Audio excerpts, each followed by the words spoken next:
Lucu, maksud hati mau hantam pemerintah, AHY malah tampol bapaknya, Nasdem dan Demokrat. Ditulis oleh Ferry Padli dari siwar.com. Sebelum kita lanjut, jangan lupa subscribe dan nyalakan loncengnya agar Anda menjadi yang pertama mendapatkan informasi dari jurnal terupdate. Perjuangan AHY dan kader Partai Demokrat dalam mendapatkan tiket cawapres Anies patut diacungi jempol. Pasalnya sudah jelas-jelas ditolak oleh PKS dan Nasdem, tapi mereka masih terus berusaha. Kalau diibaratkan profesi, Partai Demokrat itu adalah pemadam kebakaran yang punya moto pantang pulang sebelum padam. Pantang menyerah sebelum dapat tiket cawapres, kura-kura begitu.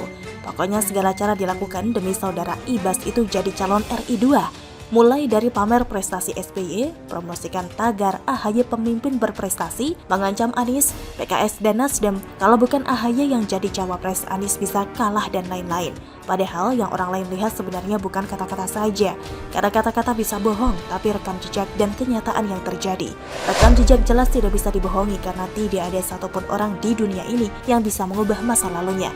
Begitupun dengan fakta yang ada di lapangan. Itu jauh lebih jujur daripada sekedar tagar yang diviralkan di Twitter. Lantas seperti apa rekam jejak AHY yang membuat PKS dan Nasdem enggan mengusungnya itu? Pernah kalah nyalon gubernur DKI, jadi ketum partai lewat jalur giveaway, tidak punya pengalaman mengelola pemerintahan. Pensiun dini dari tentara dengan pangkat terakhir mayor, dan ketika ada masalah sedikit, Pepo langsung turun gunung. Bandingkan dengan Gibran, yang selama ini menjabat sebagai wali kota Solo, tidak pernah sekalipun Jokowi turun gunung. Padahal jelas, permasalahan yang dihadapi jauh lebih besar daripada masalah yang dihadapi oleh AHY. Karena AHY hanya memimpin kader Partai Demokrat Ferguson, sementara Gibran memimpin semua kader partai yang ada di Solo, termasuk warga yang tidak punya partai atau anti terhadap partai juga dipimpinnya. Gak ada tuh dia melapor ke bapaknya, ngeluh susahnya jadi wali kota. Jadi dari sini saja kita sudah bisa bedakan yang mana petarung dan yang mana aleman alias anak manja. Sehingga wajar bila kemudian AHY ditolak oleh Nasdem dan PKS. Karena jadi wapres itu bebannya lebih berat dari jadi ketum partai Ferguson. Sedangkan AHY baru jadi ketum Demokrat saja dia sudah kewalahan. Sampai bapaknya turun gunung berkali-kali. Meskipun sudah ditolak mentah-mentah, usahanya untuk jadi cawapres jalan terus. Kali ini yang dia lakukan adalah menyerang pemerintah. Jadi, beberapa waktu yang lalu ia pidato di hadapan para kader Partai Demokrat. Tuduhan-tuduhan pun diarahkan ke kabinet Jokowi di pidato itu. Mulai dari mengatakan kebijakan pemerintah kurang berpihak kepada wong cilik hingga mengkritik sektor pertanian. Padahal, kurang apalagi Presiden Jokowi berpihak kepada wong cilik. Segala bansos diberikan kepada masyarakat miskin, mulai dari PKH, BPNT atau Bantuan Sembako, PBI atau Kartu Indonesia Sehat, BLT BBM, Sembako Adaptif, BLT Minyak Goreng, Bantuan Yatim Piatu atau YAPI, Bantuan Modal Usaha atau PENA, BPNT PPKM, Bantuan Permakanan Lansia, dan lain-lain. Termasuk ada juga LPDP, Kartu Indonesia Pintar atau KIP, dan KIP Kuliah. Yang ini memberi kesempatan kepada masyarakat miskin untuk menempuh pendidikan setinggi-tingginya. Ketahuan banget kalau AHY kurang baca data dan tidak melihat kondisi real di lapangan. Justru yang tidak berpihak kepada wong cilik itu adalah mantan Ketua DPD Partai Demokrat Papua Lukas NMB. Di saat Papua masuk 10 provinsi dengan penduduk miskin terbanyak di Indonesia, dia malah korupsi gila-gilaan hingga ditangkap KPK.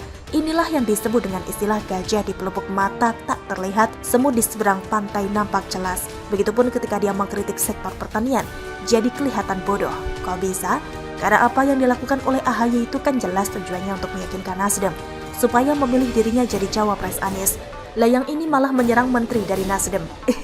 Mungkin karena begitu menggebu-gebunya hendak menjatuhkan pemerintah, AHY sampai lupa bahwa si Menteri Syahrul Yassin Limpo adalah anak buah Surya Paloh. Akhirnya Nasdem makin antipati sama dia. Di samping itu AHY juga mengatakan proyek infrastruktur pemerintah tidak berpengaruh kepada wong cilik. Tidak berpengaruh bagaimana? Bendungan kan bisa dimanfaatkan untuk mengairi sawah. Renovasi pasar supaya pedagang lebih nyaman berjualan dan pembeli lebih banyak yang datang. Pembangunan jalan tol supaya mobilisasi masyarakat dan barang semakin lancar, sehingga denyut ekonomi juga semakin tumbuh. Pembangunan jalan tol memang secara langsung tidak berdampak bagi masyarakat yang belum punya mobil, tapi dengan akses transportasi yang lancar, maka biaya logistik jadi turun, sehingga harga barang juga akan turun. Justru proyek pemerintah yang tidak berpengaruh sama sekali pada wong cilik itu adalah proyek bapaknya AHY waktu jadi presiden dulu, yaitu Wisma Atlet Hambalang. Lihat tuh bangunan yang berlokasi di Bogor, sudah menghabiskan anggaran ratusan miliar rupiah, tapi tetap saja tidak berguna sama sekali, alias unfaedah. Semoga SBY gak marah sama anaknya yang merendahkan proyek mantra kebanggaannya itu. Sepertinya si AHY perlu diajari lagi cari materi pidato yang aman. Bagaimana menurut Anda? Semakin brutal, relawan Anies ini targetkan keluarga Jokowi dibui kalau Anies memerintah. Ditulis oleh Widodo SP dari siwar.com. Sebelum kita lanjut, jangan lupa subscribe dan nyalakan loncengnya agar Anda menjadi yang pertama mendapatkan informasi dari jurnal terupdate. Akun Instagram Yusuf Muhammad per Senin 14 Maret memuat tayangan pidato provokatif seorang yang dikenal sebagai relawan Anies Baswedan. Meski provokatif dan dipenuhi narasi yang tidak sehat, jika dilihat adanya sorakan dan komentar-komentar selama pidato, terlihat bahwa pidato si kawan ini tampaknya sukses membodoh-bodohkan segelintir orang yang hanya manut saja diprovokasi seperti itu. Sepintas saya dengarkan isi pidatonya, ada niatan untuk memenjarakan keluarga Jokowi jika nanti selesai berkuasa, lalu digantikan sosok pemimpin baru yang mereka idolakan. Orang ini bahkan sempat menyebut pulau tertentu yang bisa dipakai sebagai lokasi pembuangan keluarga Jokowi karena dianggap merampok rakyat selama berkuasa. Tidak hanya itu, secara eksplisit dia juga menghina dan menyerang anak-anak Jokowi yang disebutnya cuma berjualan pisang dan martabak, tapi kok bisa kaya seperti itu. Sungguh luar biasa brutalnya relawan atau pendukung Anies yang satu ini, yang saking semangatnya memprovokasi, dia lupa kalau status Anies barulah sebatas bakal calon presiden. Ibarat kata sebagian relawan atau pendukung militan Anies kayak orang mengalami halusinasi tingkat tinggi yang bercampur rusaknya logika dan tercemarnya hati dan pikiran sampai konslet, begitu isi pidatonya. Kondisi yang tidak hanya semakin mempertegas saya untuk tidak akan memilih Anies jika nanti namanya beneran muncul di surat suara, tapi juga semakin menebalkan tekad saya buat melawan setiap narasi busuk yang saya temukan daripada relawan atau pendukung Anies. Nah, seperti biasa sampai hari ini, Anies tampaknya tidak pernah merespon bentuk dukungan kebablasan seperti itu dengan sikap yang tegas dan berani. Semisal, saya tidak butuh pendukung seperti itu. Lebih baik Anda mundur dan berhenti dukung saya jika pidato yang positif saja tidak bisa. Ibarat mimpi kalau kita dengar Anies bicara begitu. Lawang dia sendiri saja belum lama ini menjelek-jelekan pemerintah pusat di depan publik Australia. Mau berharap apa dari manusia munafik kayak dia? Sudah dibantu dana dan penanganan COVID biar wajah ibu kota Republik Indonesia terjaga. Malah belakangan kayak nusuk dari belakang. Ente emang kebangetan, Wan? Jadi saya harap sosok di videonya Yusuf Muhammad itu bisa segera dipanggil oleh polisi agar memperjelas maksud pidato provokatifnya itu.